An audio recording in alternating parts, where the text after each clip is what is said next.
Welcome to the Overwhelm Vet podcast. Welcome to the first episode. I'm really excited.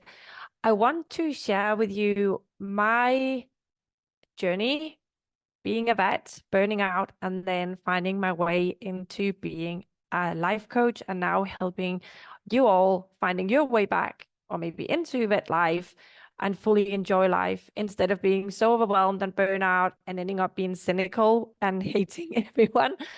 Um, I came out blazing from vet school. I was so excited about being a vet and I gave it all 100%. I had no boundaries because I loved what I did so much and I was so excited about it that I didn't see any reason to do anything else or to prioritize anything else. I just wanted to be the best vet I could.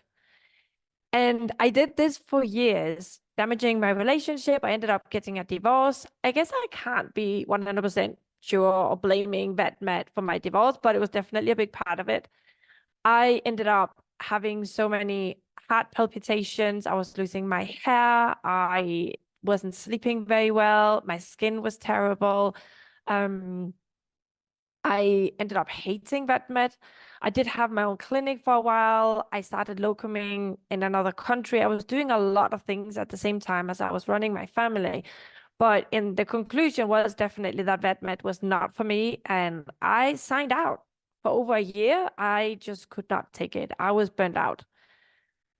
The funny thing is that me coming into life coaching and turning this all around wasn't even because I wanted to get back into vet med. I didn't think there was a solution. I did not think that there was anything that could help me love vet med again, because as far as I could see, there was something wrong with me or something wrong with vet med, and there was no solution to this. So I came into life coaching to get help to connect and enjoy life with my teenage daughters. Again, I felt confused and lost being a teenage mom. Me being obviously in fight and flight constantly from being a vet did not help the relationship with my family. So I found myself in a place where I was really struggling being a mom and not enjoying it at all. And we're being really fearful of not being able to be there for my daughters in a way that they would then have a good life and have all the chances that I had. So I kind of stumbled into life coaching this way, got coached on wanting to control everything. In this case, my daughters, I wanted them to have this perfect life that obviously teenagers are never going to have. Like, let's be realistic. But through the tools I learned in coaching, I actually started managing my mind and dealing with everything in a completely new way. Slowly, I'm not going to say it was overnight, but I slowly got my mojo back. I started enjoying life another way. I started relaxing more, leaning more into things instead of just being stressed out over them all the time. And basically what I want to teach you today is the kind of the ground, how do I say this? The platform, the one thing that if you know this and you can really, really take this in and you can absorb it, that is going to be the tool that is going to help you forever on in life, in any relationships, in any field you work in. Really, this helps because it helps you change your perception of what's going on so you can kind of take a step back and not feel so sucked into any situation that is burning you out and overwhelming you right now. So let's start. Anything that happens to you in your day-to-day, for example, if an angry client comes into the clinic talking about how you didn't manage to get a diagnosis or the treatment you gave to their cat didn't help or whatever else they come in, shouting. If you come in in the morning and you see the calendar just fully booked, it's just a chucker. If you open your email and you see a complaint popping up about something or nothing that happened a while ago, and now you start freaking out. If it rains on your way to work and you're hating it because, the roads are bad and you have to drive slower and you're going to be late.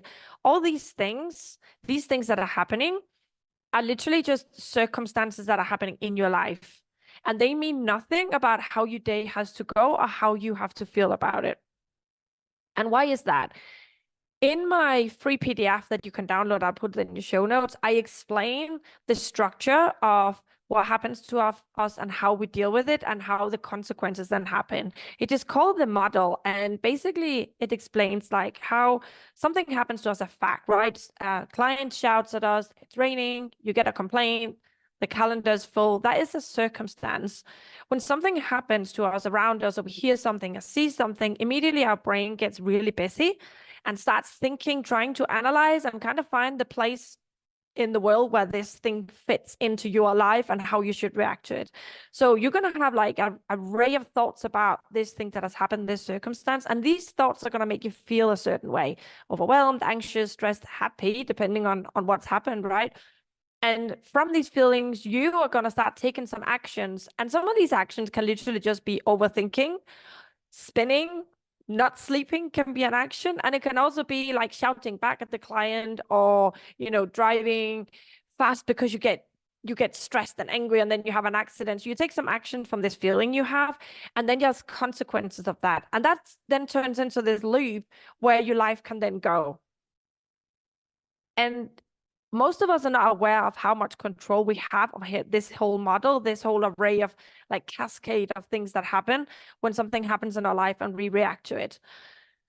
So the reason we know that this is true, right? That anything that happens in your day-to-day or anything that happens in the clinic doesn't necessarily have to determine how you feel and what happens. It's how you interpret it that will determine what happens, is because some people really thrive in a busy environment and some people don't. So it's the same situation, but people interpret it the different way.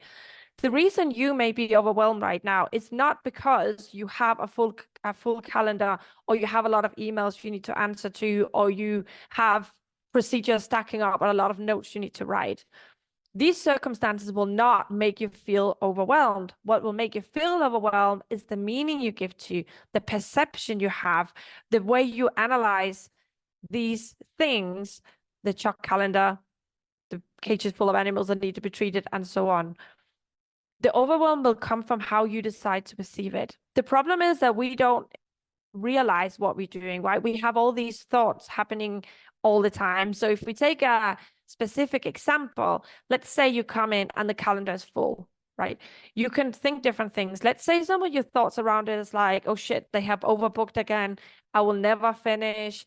You start looking at each appointment and your brain starts overanalyzing what might be going on for each of these patients. And maybe someone is coming back and for a revision, and it says something along the lines of the treatment didn't work, and then your brain start over analyzing, well, why didn't it work, what have they done? And you already maybe start preparing to battling with this client about, did they not give the treatment? So your brain starts cascading to all these thoughts around this calendar, right?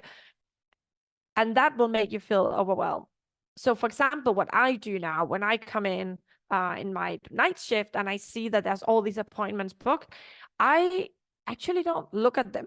I look at what's the next thing I can do. What's the next thing I can do? And if there's several things, a lot of things to do, and they are there in that moment, whatever there is that I can deal with right now, I will just prioritize it. I'll just say, well, this one is bleeding, this one is not, and just get on with it, and start delegating. I do not stress about what hasn't happened yet or what has happened in the past. I just deal with what I've got right now. But I can come in and some of the nurses will be freaking out and pointing out how busy everything is and how are we going to cope. And then once I pull it all apart from them and say, look, we can deal with this now. This we cannot deal with. There's no reason to think about this now because it hasn't happened. It might not even get here. It might be dead on arrival. So depending on how you perceive your circumstances and how you decide to think about them, you will then, the rest of your shift, the rest of your day will then go, right? Instead of, if you come in and you see your shock calendar and you start thinking how busy it is and you're not going to cope and why did they put so much on your list and yaggity and over analyzing each case that's ever happened or will happen, that's going to make you feel overwhelmed. While if you take one thing at a time and only deal with when you can and prioritizing and delegating, it suddenly doesn't seem that much. So I'm not trying to gaslight you. And obviously, if you have a busy day at work, it's normal you will feel stressed sometimes, up and down. But I will tell you for myself that 90% of the stress will come from your brain trying to fix everything, overanalyze everything, overthink everything, and trying to kind of get in front of everything that has happened and fix it almost upfront, and trying, for example, if you get a complaint, trying to guess what did the owner mean when they did the complaint and why, and trying to guess what they were thinking, and then you try and anticipate what you might say so they might think, like all that will give you overwhelm. While reading a complaint and just sitting down and answering that in itself is actually doesn't take that long, and it doesn't tire you out as much as all the thinking that comes around it. I mean, working in healthcare is always going to be challenging, right? We do not work in a bakery handing out free croissants, right? It's vet med or any healthcare worker will always meet a lot of challenges. There's going to be a lot of things that are going to be thrown into our faces and often unexpected. And that is when we can start to come into this fight and flight. And once we're in it, it's very difficult to snap and get out of it. And once you're in it, then every thought you have, any circumstance that comes your way will just seem so overwhelming. So for this first episode, if there's one thing you can take away, is that when you start noticing your brain going off on any circumstance that comes into your life, a client that's not happy, a complaint that comes in, your calendar being really full, maybe a college that doesn't pull their weight, like notice how much time your brain spends, how much time it spends worrying, trying to anticipate, overanalyzing, overthinking, and how much that tires you out. In all the posts I ever write in all my webinars, I always go on and on about this one thing, and that is journaling. Writing down your thoughts so you can notice what they're doing and how much you probably overcomplicating everything that's happening and how that produces overwhelm. The only way you can catch this is by writing your thoughts down and realize how much drama is created around some simple circumstances that can actually just be dealt with. I would say if you there's always a caveat, right? I'm not saying, oh, you're just in a busy place, you should just suck it up and change the way you think. That is not what it is about at all. You might be in a place that's toxic or where your boss is overloading you with way too much work. But if you're overwhelmed and you are in fight and flight constantly, you cannot even get a perspective where you're able to set boundaries and where you're able to say, look, I've got too much work on my plate. This is how much I can take, and the rest you'll have to delegate. And you're not able to have like a calm, conscious conversation with your manager or clinical director and put down your boundaries because you're just swimming in all this drama that's going on in your brain.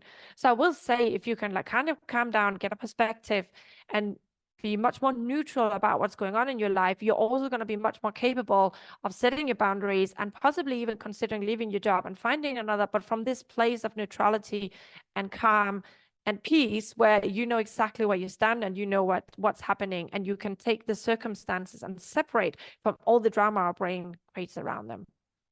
Again, if you haven't downloaded yet my free PDF on the 10 tips to avoid and combat overwhelm and burnout in the clinic, it's in my show notes, and a lot of the things I've gone through today are in there, and they're probably explained much better than me rambling on. This is my third podcast. You'll have to forgive me. I'll get more sorted. That was it for today. I hope you enjoyed it. If you did, then like and review the podcast or contact me on social and let me know what you thought. Bye.